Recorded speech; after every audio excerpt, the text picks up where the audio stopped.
Bu videoda qurtashlash to'g'risida to'xtalamiz. Paragrafninki odatda biz o'zimizning ehtiyojiga asosan paragrafni o'ngga yoki so'lga sura olamiz. Masalan, bu o'lchamlik ba'zida miyak rasm qistirilgan yoki jadval qistirilgan ahvollar o'ng tarafga, so'l tarafga vaqtda biz buni o'ngga yoki so'lga sugil bo'ldi.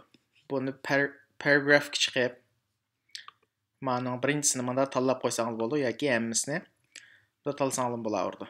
Mau ikkisi ko'ringlarmi? Decrease indent, increase indent deydi. Yoki mau o'qiya belgisi bo'yicha so'lga yoki o'ngga qila olamiz. Masalan, mau so'lga sursak, hozir eng chet tarafga kelib bo'ldi, hamda o'ngga sura olamiz. O'ngga sursak, bu o'ngga mangadi. Hammasini bir aqlamqanda tang qadamda sura olamiz. So'l tarafga rasm qistiramdik yoki boshqa narsa jadval degandek o'zimiz xohlagan narsani qistirish uchun buni qurni shunday yutgaymiz.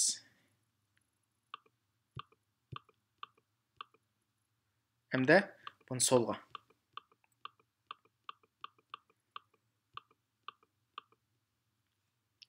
Buni indentation deymiz. Increase indent, decrease indent deb. Her ikkilisini mi o'zimizning ehtiyojiga asosan tanlab sura olamiz.